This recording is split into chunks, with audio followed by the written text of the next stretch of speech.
Let's look at a new formula. This is the formula for continuously compounded interest. So in the previous video, we were talking about compounding monthly or yearly or daily, all those things. This interest is compounded continuously. Every millisecond of every day it's being compounded. And that's a new formula.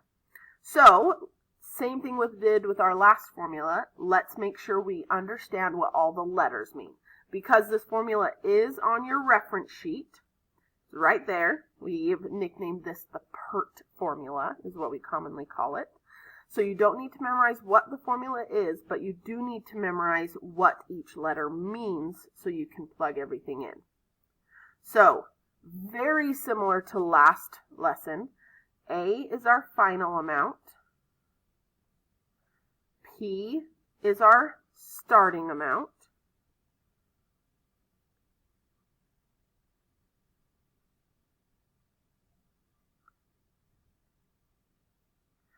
R is our rate of growth,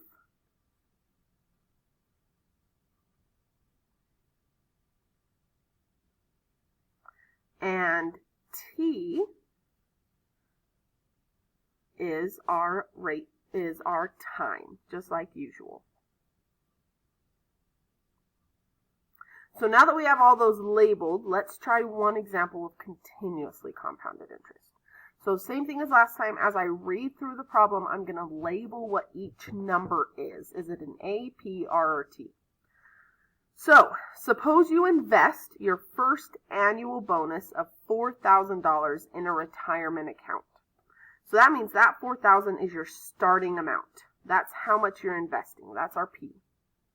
Which promises a minimum of 5% interest. So that's our R. Compounded continuously. That is your key to use the Pert formula instead of the formula in the last video. If the problem says compounded continuously, then you know this is the formula you're using. Excuse me. Now it says, how long will it take for this investment to triple in value? So that is my final amount. That's my A, triple in value. So that A is going to be 12,000 because I want my 4,000 to triple. So let's set up my equation. I have A equals P E to the R. Remember to turn it into a decimal, 0.05, move the decimal place left twice, times my T, which I do not know. That's what I'm solving for. How long will it take? And now we need to solve this. You're going to solve this very similarly to all the equations you've been solving this chapter.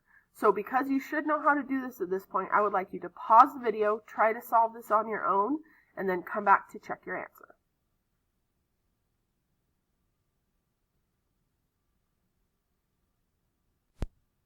Check your work with mine. I divided by 4,000, got 3. This is E, so now I need to change the form.